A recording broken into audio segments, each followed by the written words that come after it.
Jewish Family Service of San Diego serves tens of thousands of San Diegans each year, and the nonprofit welcomed 2 new leaders last week. And they are here with us now, CEO Dana Topple and Board Chair Teresa Dupuy. Thank you both for coming into Fox 5. Thank you for having us. Let's talk first a little bit about Jewish Family Service. Tell us all about it for those who don't know anything about it. Sure. So we do a lot of things, and I always tell people just to remember 3 things. That we provide services for people who need a safe place to sleep, that need a little help with being housed. We help people have access to food, so nutritious food in a variety of ways. And then more than anything, we make sure people have a community around them to support them. And we serve people of all backgrounds and faiths, so we serve beyond the Jewish community. Right. So Teresa, tell us about the rising cost of life right now, especially in San Diego, and how that's affected what you guys do. Is there like a real increase for need right now? Absolutely. We're finding that our clients are increasingly needing services. Our food pantry is busier than ever. Our safe parking is busier than ever. And even our care for seniors is having more requirements right now. So we are seeing it on the rise, and we are poised to meet the moment. Have you been impacted by any of the funding cuts? So JFS has been really successful in being diversified in our funding, and like many nonprofits across the region, yes, we've been impacted by the funding cuts, but you know, we're lucky and we hope more people will be inspired to give, to volunteer, so we have a great community of support around us. It seems like a lot of stories we do when it comes to community things like this, we often hear Jewish Family Service involved, which is great to see, and I think the community really benefits from that. Tell us, like, you know, where you guys feel you are, I guess, in the community as far as the need to be there for people, and also the roles that you guys are taking on now, what your goals are for it. Thank you. We've been around for 107 years, and our organization started with the idea to welcome the stranger to our community, and we've grown our services ever since then. That's still a need.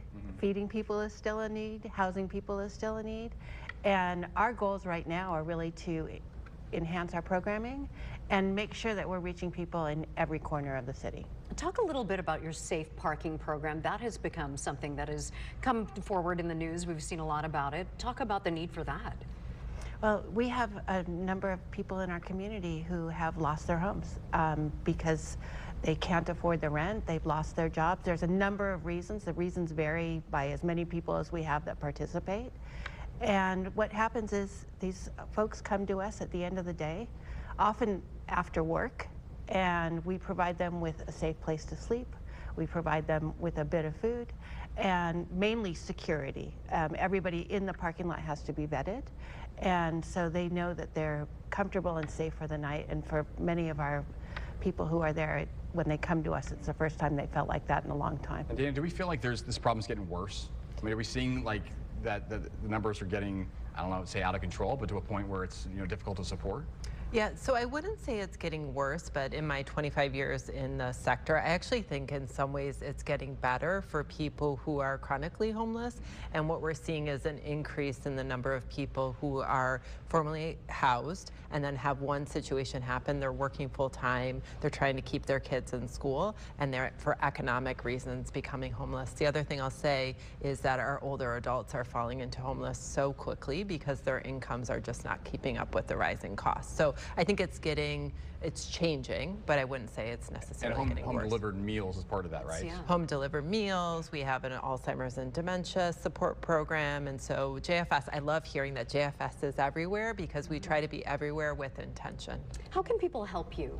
The public is out there. Can they volunteer? Can they donate? Yes, so the best way to find out about all of the opportunities, whether you need help or if you want to volunteer or donate, is to go to our website, which is jfssd.org, and we always like to say there's a place for everybody. We really consider ourselves a community-based organization.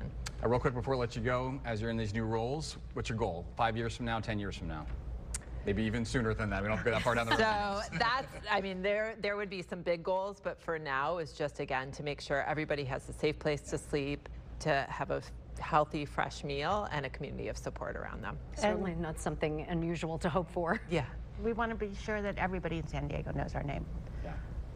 Well, you guys have done a great job of that. You did a great job doing it. With so many things. Dana and Teresa, guys, thank you so much for being here.